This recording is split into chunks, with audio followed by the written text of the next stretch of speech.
ನಮಸ್ಕಾರ ಸ್ನೇಹಿತರೆ, ಗಾಯತ್ರಿ ಹಾಬೀಸ್ ಚಾನಲ್ಗೆ ನಿಮಗೆಲ್ಲ ಸ್ವಾಗತ. ಇವತ್ತು ಬೆಳಿಗ್ಗೆ ವ್ಲಾಗ್ ಸ್ಟಾರ್ಟ್ ಮಾಡಿದ್ದೀನಿ. ಇವತ್ತು ಸಂಡೇ 7 ಗಂಟೆ ಆಗ್ತಾ ಇದೆ.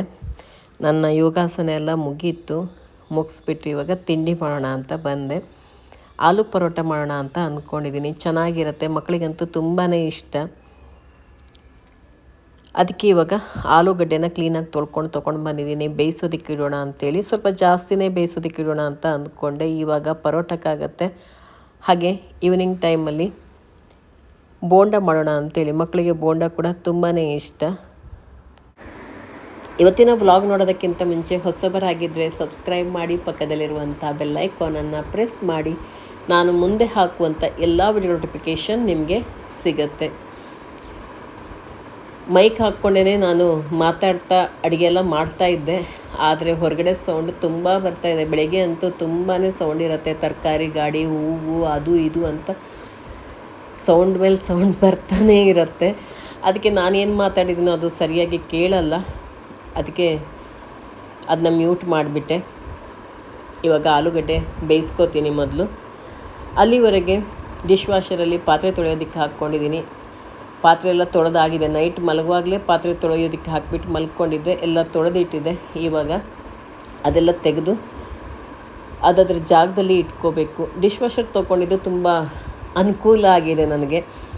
ಯಾಕೆ ಅಂತಂದರೆ ಪಾತ್ರೆ ಎಲ್ಲ ತೊಳೆದು ಅದನ್ನು ಒಣಗಿಸಿ ಎತ್ತಿಟ್ಟು ಎಲ್ಲ ಮಾಡಬೇಕಿತ್ತು. ಇವಾಗ ಆ ಕೆಲಸ ಇಲ್ಲ. ಪಾತ್ರೆನ ಜೋಡಿಸಿಟ್ಬಿಟ್ರೆ ನೀಟಾಗಿ ತೊಳೆದಿಡತ್ತೆ.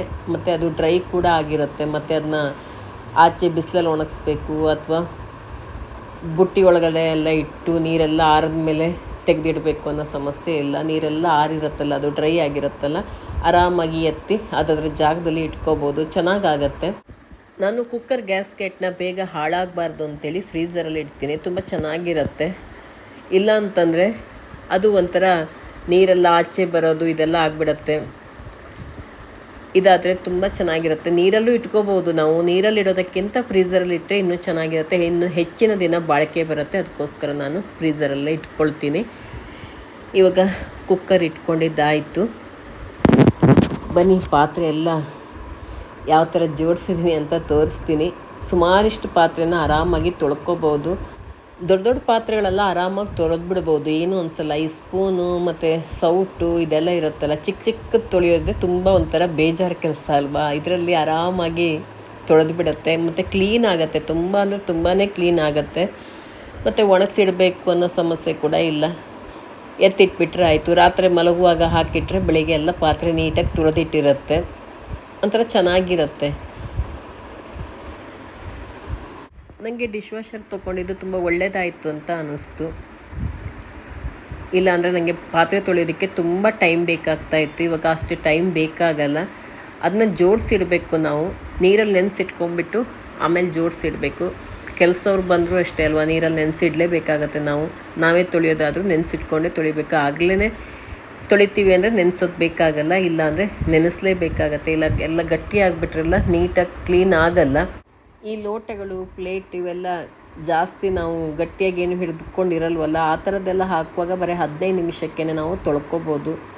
ಜಾಸ್ತಿ ಟೈಮ್ ಕೂಡ ಬೇಕಾಗಲ್ಲ. ಇದನ್ನ ಇಡೋದಕ್ಕೆ ಸ್ವಲ್ಪ ಜಾಗ ಜಾಸ್ತಿ ಬೇಕು. ಮುಂದ್ಗಡೆ ನೋಡಿ ಈ ಥರ ಡೋರ್ ಓಪನ್ ಮಾಡಿದಾಗ ಕೆಳಗಡೆನೂ ಕೂಡ ನಮಗೆ ಜಾಗ ಬೇಕಾಗುತ್ತೆ. ನಾನು ಇದನ್ನು ಅಡುಗೆ ಮನೆಯಲ್ಲೇ ಇಟ್ಕೊಂಡಿದ್ದೀನಿ.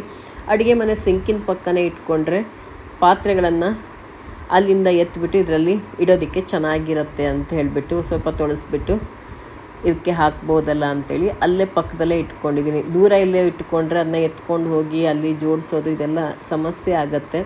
ಅಡುಗೆ ಮನೆಯಲ್ಲೇ ಸಿಂಕ್ ಪಕ್ಕನೇ ಇಟ್ಕೊಂಡ್ರೆ ತುಂಬ ಚೆನ್ನಾಗಿರುತ್ತೆ. ನಾನು ಈ ಡಿಶ್ ವಾಷರ್ನ ಅಡುಗೆ ಮನೆಯಲ್ಲಿ ಇಟ್ಕೊಂಡಿದ್ದೀನಿ. ಅಡುಗೆ ಮನೆಯಲ್ಲೇ ಚೆನ್ನಾಗಿರುತ್ತೆ. ಸಿಂಕಿನ ಪಕ್ಕನೇ ಇಟ್ಕೊಂಡಿದ್ದೀನಿ. ಪಾತ್ರೆ ಎಲ್ಲ ಇಲ್ಲೇ ತೊಳೆಯೋದಕ್ಕೆ ಜೋಡಿಸೋದಕ್ಕೆ ಚೆನ್ನಾಗಿರುತ್ತೆ ಅಂತೇಳಿ ನಾವು ಬಾಷ್ ತಗೊಂಡಿರೋದು.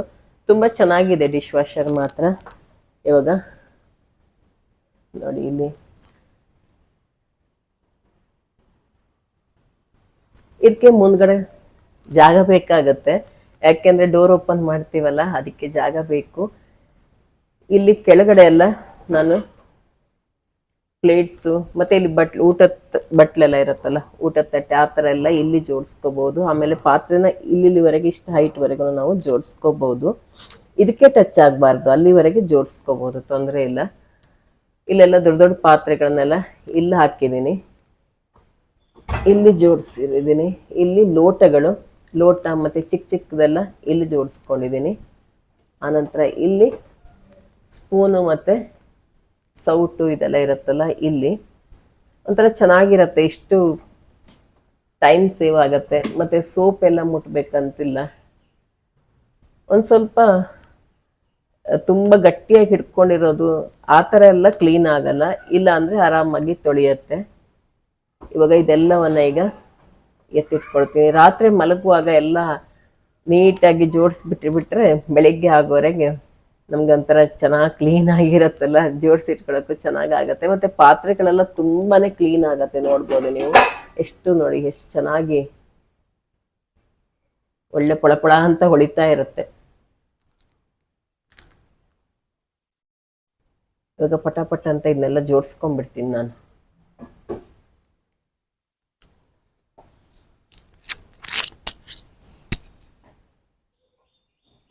ಡಿಶ್ ವಾಷರ್ನ ಯಜಮಾನ್ರು 2 ವರ್ಷದ ಹಿಂದೆನೇ ಕೊಡಿಸ್ತೆ ಅಂತ ಹೇಳ್ತಾಯಿದ್ರು. ನಾನೇ ಬೇಡ ಅಂತೇಳಿ ತೊಗೊಂಡಿರಲಿಲ್ಲ. ಇವಾಗ ನೋಡಿದ್ರೆ ಆಗಲೇ ತೊಗೋಬೇಕಿತ್ತು ಅಂತ ಅನಿಸುತ್ತೆ. ತುಂಬ ಚೆನ್ನಾಗಿದೆ ಮಾತ್ರ. ನೀರು ಕೂಡ ಜಾಸ್ತಿ ಬೇಕಾಗಲ್ಲ, ಕರೆಂಟ್ ಬಿಲ್ಲು ಕೂಡ ಜಾಸ್ತಿ ಏನು ಬರಲ್ಲ, ಮತ್ತು ಟೈಮು ಕೂಡ ನಮಗೂ ಸೇವ್ ಆಗುತ್ತೆ. ಎಲ್ಲ ರೀತಿಯಿಂದ ಒಳ್ಳೆಯದು. ಕೆಲವೊಂದು ಸೋಪಲ್ಲೆಲ್ಲ ನಾವು ಕೈಯಿಂದ ತೊಳಿತೀವಲ್ಲ ಪಾತ್ರೆನ, ಆವಾಗ ಸೆನ್ಸಿಟಿವ್ ಆಗಿಬಿಟ್ರೆ ಕೈಯೆಲ್ಲ ಉಗುರೆಲ್ಲ ಒಂಥರ ಇದಾಗಿಬಿಡುತ್ತೆ, ಉಗುರು ಸುತ್ತಾಗೋದು ಅಂತ ಹೇಳ್ತಾರಲ್ಲ, ಆ ಥರ ಆಗುತ್ತೆ. ನನಗೂ ಅದೇ ಸಮಸ್ಯೆ ಆಗಿರೋದ್ರಿಂದನೇ ಇವಾಗ ಇನ್ನೂ ತೊಗೊಂಡಿರೋದು.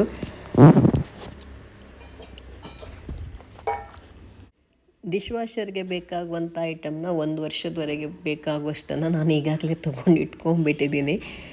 ಅದಕ್ಕೆ ಎಷ್ಟಾಯಿತು ಏನು ಅದನ್ನೆಲ್ಲ ತೋರಿಸ್ಬೇಕಂದ್ರೆ ಕಮೆಂಟಲ್ಲಿ ತಿಳಿಸಿ, ವ್ಲಾಗಲ್ಲಿ ನಾನು ನಿಮಗೆ ತೋರಿಸ್ತೀನಿ. ಆಮೇಲೆ ಡಿಶ್ ವಾಷರಿಗೆ ಎಷ್ಟಾಯಿತು ಅನ್ನೋ ಕುತೂಹಲ ಕೆಲವರಿಗಿರುತ್ತೆ. ಅದೆಲ್ಲ ಏನಾದರೂ ಬೇಕಂದರೆ ಕೇಳಿ. ಇದು 2026 ಮಾಡೆಲ್, ಇದು ತುಂಬ ಚೆನ್ನಾಗಿದೆ. ಅವ್ರು ಹೇಳ್ತಾಯಿದ್ರು ಇದು ಇವಾಗ ತುಂಬ ಚೆನ್ನಾಗಿದೆ, ಮತ್ತು ಜಾಸ್ತಿ ಪಾತ್ರೆ ಹಿಡಿಸುತ್ತೆ ಇದರಲ್ಲಿ, ಮತ್ತು ಅದನ್ನ ಕ್ಲೀನ್ ಮಾಡೋದೆಲ್ಲ ತುಂಬ ಸುಲಭ, ಆ ಥರ ಎಲ್ಲ ಬಂದಿದೆ ಅಂತೇಳಿ. ಮೊದಲನೇದು ಅಷ್ಟೇ, ಒಂದೊಂದರಲ್ಲಿ ಒಂದೊಂದು ಥರ ಸ್ವಲ್ಪ ಚೇಂಜಸ್ ಮಾಡಿರ್ತಾರಲ್ವ, ಅಷ್ಟೇ, ಜಾಸ್ತಿ ಏನು ಚೇಂಜಸ್ ಇರಲ್ಲ, ಸ್ವಲ್ಪ ಚೇಂಜ್ ಮಾಡಿ ಇಟ್ಟಿರ್ತಾರೆ. ನೋಡಿ, ಈ ರೀತಿ ಮಜ್ಜಿಗೆ ಬೊಡೆ ಎಲ್ಲ ಆರಾಮಾಗಿ ಹಾಕಿ ತೊಳಿಬೋದು.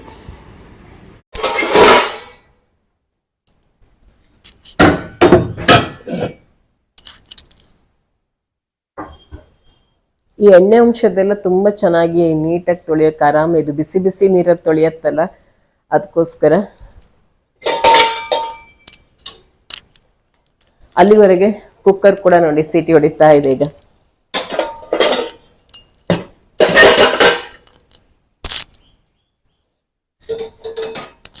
ತುಂಬಾ ಪಾತ್ರೆ ಹಿಡಿಸತ್ತೆ ಇದರಲ್ಲಿ.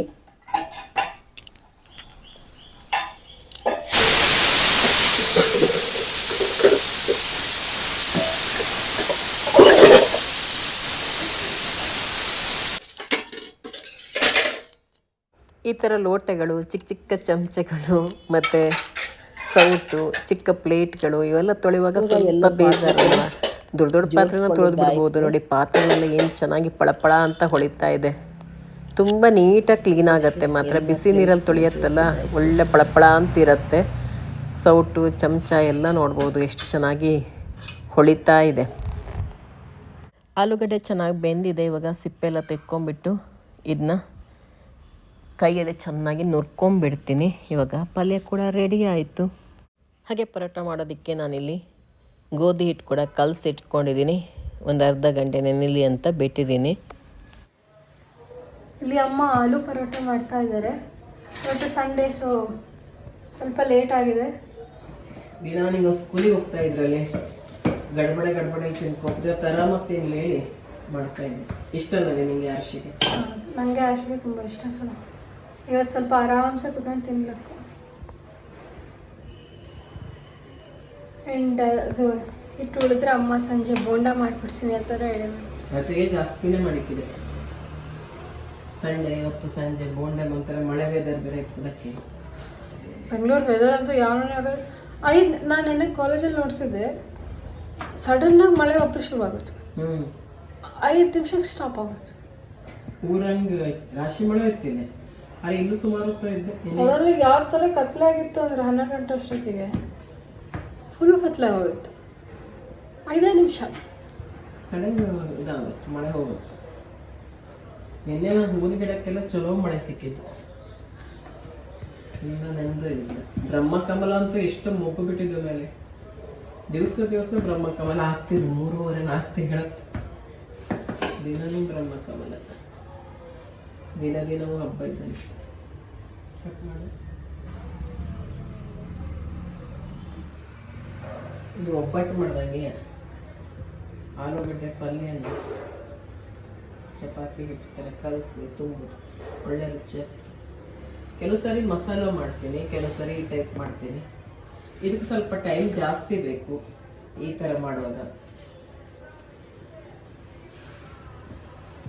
ರುಚಿ ಇದೆ ಜಾಸ್ತಿ, ಅದು ಚೆನ್ನಾಗಿನೇ ಇರುತ್ತೆ, ಅದು ಸೇಮ್ ಟೇಸ್ಟ್. ಮಸಾಲ ಅದನ್ನು ಸಖತ್ತಾಗತ್ತೆ. ಅದನ್ನು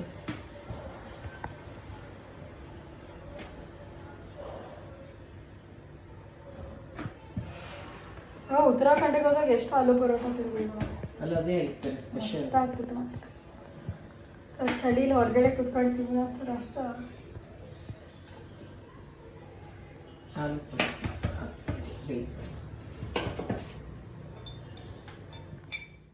ಇವಾಗ ಪರೋಟ ಬೇಯಿಸೋದಕ್ಕೆ ಅಂತೇಳಿ ತವಾ ಬಿಸಿಗೆ ಇಟ್ಕೊಂಡಿದ್ದೀನಿ. ಈ ತವಾ ತುಂಬ ಚೆನ್ನಾಗಿದೆ, 6 ಲೇಯರ್ ಇರುವಂಥದ್ದು.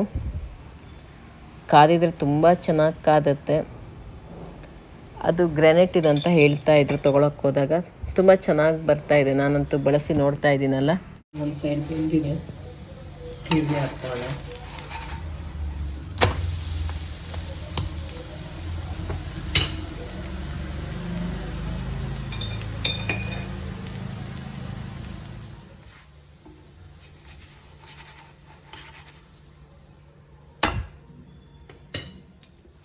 ಸ್ಕೂಲಿರೋ ಟೈಮಲ್ಲಿ ಈ ರೀತಿ ಪರೋಟಗಳೆಲ್ಲ ಮಾಡ್ಕೊಂಬಿಟ್ರೆ ಲಂಚ್ ಬಾಕ್ಸಿಗೂ ಆಗುತ್ತೆ, ಹಾಗೆ ಬೆಳಿಗ್ಗೆ ತಿಂಡಿಗೂ ಆಗುತ್ತೆ. ರೈಸ್ ಐಟಮ್ ಮಾಡಿದಾಗ ಬೆಳಿಗ್ಗೆ ತಿಂಡಿಗೆ ಇನ್ನೇನಾದರೂ ಮಾಡ್ಕೋಬೇಕಾಗತ್ತೆ, ದೋಸೆ ಚಪಾತಿ ಏನಾದರೂ ಮಾಡಬೇಕು, ಇಡ್ಲಿ ಆ ಥರ.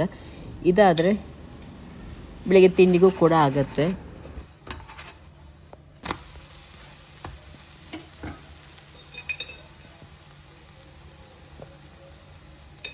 ಬೇಕಾದ್ರೆ ಕೊತ್ತಂಬರಿ ಸೊಪ್ಪನ್ನು ಮೇಲಿಂದ ಲಟ್ಸಕ್ಕರೆ ಹಾಕ್ಲಿಕ್ಕೆ, ಅದಕ್ಕೆ ಎಳ್ಳು, ಕೊತ್ತಂಬರಿ ಸೊಪ್ಪು.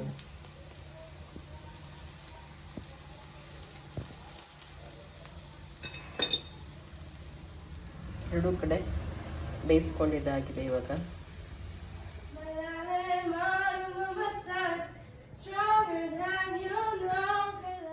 ಇವಾಗ ಮಕ್ಕಳಿಗಿಬ್ಬರಿಗೂ ತಿಂಡಿಗೆ ಹಾಕ್ಕೊಡ್ತಾ ಇದ್ದೀನಿ.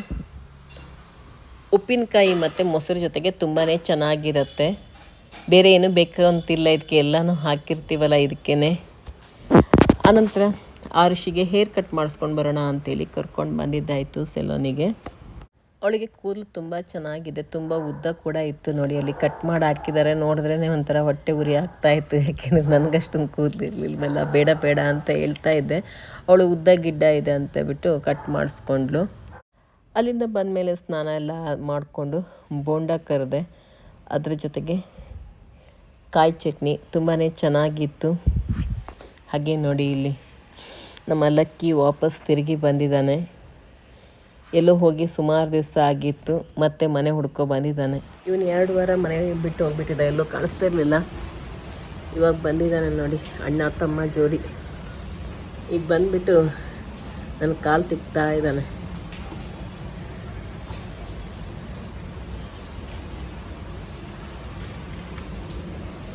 ನಾನು ಬರಲ್ವೇನೋ ಅಂದ್ಕೊಂಡಿದ್ದೆ, ಸುಮಾರು ದಿವಸ ಆಗೋಯ್ತಲ್ಲ ಬಂದೇ ಇಲ್ಲ, ವರ್ಷ ಬರಲ್ಲ ಅಂತ ಅಂದ್ಕೊಂಡಿದ್ದೆ. ಬಂದ್ಬಿಟ್ಟು ಜೋರಾಗಿ ಕರೀತಾ ಇದ್ದಾನೆ.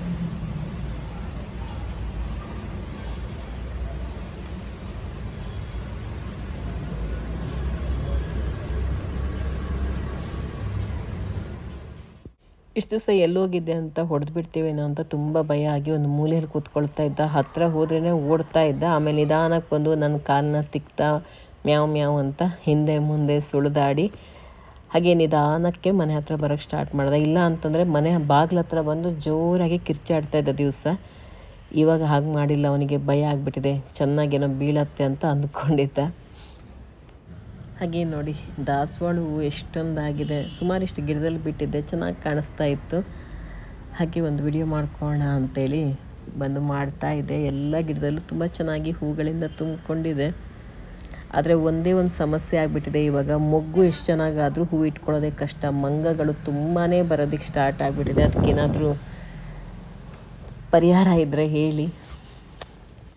ಈ ಸರಿ ತುಂಬ ತರಕಾರಿ ಎಲ್ಲ ಬೆಳೆಸಬೇಕು ಅಂತೇಳಿ ಮಣ್ಣೆಲ್ಲ ತುಂಬ ತಂದುಕೊಂಡು ಗೊಬ್ಬರ ಹಾಕಿ ಸುಣ್ಣ ಹಾಕಿ ಎಲ್ಲ ಮಿಕ್ಸ್ ಮಾಡಿ ರೆಡಿ ಮಾಡ್ತಾಯಿದ್ದೆ. ಆದರೆ ತರಕಾರಿ ಗಿಡ ಹಾಕೋದಕ್ಕೆ ಭಯ ಆಗ್ತಾಯಿದೆ. ತುಂಬ ಅಂದರೆ ತುಂಬ ಮಂಗಗಳು ಬರ್ತಾಯಿದೆ. 9 ಮಂಗ ಇದೆ. ನನ್ನ ಪಪ್ಪಳೆ ಗಿಡ ಅಂತೂ ಆಗಲೇ ಹೋಯಿತು. ಏನು ಮಾಡಬೇಕು ಅಂತಲೇ ಗೊತ್ತಾಗ್ತಾ ಇಲ್ಲ. ಗೊಬ್ಬರ ಕೂಡ ತುಂಬ ಚೆನ್ನಾಗಿ ರೆಡಿ ಮಾಡ್ಕೊಂಡಿದ್ದೆ ಮನೇಲೇ. ಆದರೆ ಗಿಡ ಹಾಕೋದಕ್ಕೀಗ ಭಯ ಆಗ್ತಾಯಿದೆ. ಮಂಗಗಳ ಕಾಟ ತುಂಬ ಆಗಿಬಿಟ್ಟಿದೆ. ಕೆಳಗಡೆ ಅರಿಶಿನ ಎಲ್ಲ ಹಾಕಿದ್ನಲ್ಲ, ಅರಿಶಿನದ ಎಲೆ ಎಲ್ಲ ಕಚ್ಚಿ ಹಾಳು ಮಾಡಾಕ್ಬಿಟ್ಟಿದೆ. ಮಂಗಗಳಿಗೇನಾದರೂ ಪರಿಹಾರ ಇದ್ದರೆ ಖಂಡಿತ ತಿಳಿಸ್ಕೊಡಿ. ಅದಕ್ಕೆ ಅಪಾಯ ಆಗದಿರೋ ಥರ, ಅದು ಬರದೇ ಇರೋ ಥರ ಏನು ಮಾಡ್ಬೋದು ಅಂಥೇಳಿ. ದಾಸವಾಳ ಗಿಡದಲ್ಲಿ ತುಂಬ ಮೊಗ್ಗುಗಳಿಂದ ತುಂಬ್ಕೊಂಡಿತ್ತಲ್ಲ, ಅದು ರುಚಿ ಕಂಡುಕೊಂಡ್ಬಿಟ್ಟಿದೆ. ದಿನ ಬಂದಂಗೆ ಬರ್ತಾಯಿದೆ. ಮೊಗ್ಗು ತಿನ್ನೋದು, ಅದ್ರ ಚಿಗುರು ತಿನ್ನೋದು, ಗಿಡ ಸುಮಾರು ಹಾಳಾಗ್ಬಿಡ್ತೀನೋ ಅಂತ ಅನಿಸ್ತಿದೆ. ಅಷ್ಟು ಗಿಡದ ತುದಿ ಎಲ್ಲ ಮುರಿದು ಹಾಕಿಬಿಟ್ಟಿದೆ. ತುಂಬ ಬೇಜಾರಾಗುತ್ತೆ ಮಾತ್ರ. ಟೆರೆಸ್ ಮೇಲೂ ಅಷ್ಟೇ, ಅಲ್ಲೂ ಬಂದು ಕೆಲವೊಂದಿಷ್ಟು ಗಿಡ ಹಾಳು ಮಾಡಿಬಿಡ್ತು. ಅಲ್ಲಾದರೆ ಗೇಟ್ ಹಾಕಿರ್ತೀವಿ, ಗೇಟ್ ತೆಗೆದಿಟ್ರೆ ಮಾತ್ರ ಸ್ವಲ್ಪ ಬಂದು ಹಾಳು ಮಾಡುತ್ತೆ. ಬ್ರಹ್ಮಕಮಲ ಅಂತೂ ಸಿಕ್ಕಾಪಟ್ಟೆ ಮೊಗ್ಗುಬಿಟ್ಟಿದೆ. ದಿನ ಹೂವು ಆಗ್ತಾಯಿದೆ. ಒಂದು 4 ತಿಂಗಳಾಯಿತು. ಪ್ರತಿದಿನ ಹೂವಿಲ್ಲ ಅನ್ನೋದೇ ಇಲ್ಲ. 1 ಹೂವು ಅಥವಾ 2, 3 ಆ ರೀತಿ ಆಗ್ತಾನೇ ಇದೆ. ಹಾಗೆ ರೀಪಾಟ್ ಕೂಡ ಮಾಡೋಣ ಅಂಥೇಳಿ ದೊಡ್ಡ ಗುಲಾಬಿ ಗಿಡ ಎಲ್ಲ ತೆಕ್ಕೊಂಡಿದ್ದೀನಿ ನೋಡಿ. ಎಲ್ಲ ಗಿಡಗಳನ್ನು ಇಟ್ಕೊಂಡಿದ್ದೀನಿ ರೀಪಾಟ್ ಮಾಡೋದಕ್ಕೆ. ಈ ಬ್ರಹ್ಮಕಮಲ ಸೂರ್ಯಾಸ್ತ ಆದಮೇಲೆ ಅರಳುತ್ತೆ. ಸೂರ್ಯೋದಯದಕ್ಕಿಂತ ಮುಂಚೆನೇ ಮುದುಡೋಗುತ್ತೆ. ಆದರೂ ಕೂಡ ಈ ಬ್ರಹ್ಮಕಮಲನ ಇಟ್ಟು ನಾವು ಮಾರನೇ ದಿನ ಪೂಜೆ ಮಾಡಬೇಕಾ? ಹಾಗಿದ್ದರೆ ಯಾವ ರೀತಿ ಇಟ್ಕೋಬೋದು ಅನ್ನೋದನ್ನು ನೆಕ್ಸ್ಟ್ ವ್ಲಾಗಲ್ಲಿ ಹೇಳ್ತೀನಿ. ಖಂಡಿತ ನೋಡಿ. ವರಮಹಾಲಕ್ಷ್ಮಿ ಪೂಜೆ ಟೈಮಲ್ಲೆಲ್ಲ ನಿಮ್ಮ ಮನೆಯಲ್ಲಿ ಏನಾದರೂ ಮೊದಲಿನ ದಿನ ಬ್ರಹ್ಮಕಮಲ ಆಗಿದೆ ಅಂದರೆ ಮಾರನೇ ದಿನ ಅದನ್ನು ಪೂಜೆಗೆ ಹಾಕ್ಬೋದು, ನೀವು ಪೂಜೆ ಮಾಡ್ಬೋದು. ಹಾಗೆಯೇ ಅರಳ್ಕೊಂಡಿರುತ್ತೆ. ಯಾರಾದರೂ ಈ ರೀತಿ ಟ್ರೈ ಮಾಡಿದ್ದೀರಾ? ನಿಮಗೇನಾದರೂ ಗೊತ್ತಿದ್ದರೆ ಕಮೆಂಟಲ್ಲಿ ತಿಳಿಸಿ. ಇಲ್ಲ ಅಂದರೆ ನಾಳೆ ವಿಡಿಯೋಕ್ಕೋಸ್ಕರ ಕಾಯಿರಿ. ಇವತ್ತು 3 ಬ್ರಹ್ಮಕಮಲ ಅರಳಿದೆ. ಒಂದು ಗಿಡದಲ್ಲಿ 2, ಇನ್ನೊಂದು ಕಡೆ 1 ನೋಡಿ. ಇಲ್ಲೆಲ್ಲ ಗಿಡ ರೀಪಾಟ್ ಮಾಡಿ ಇಟ್ಟಿದ್ದೀನಿ. ಇಲ್ಲೊಂದು ಅರಳಿದೆ ಬೇಕಾಗಲೇ, ಅದನ್ನು ಪೂರ್ಣ ಅರಳಕ್ಕೆ ಬಿಟ್ಟಿಲ್ಲ.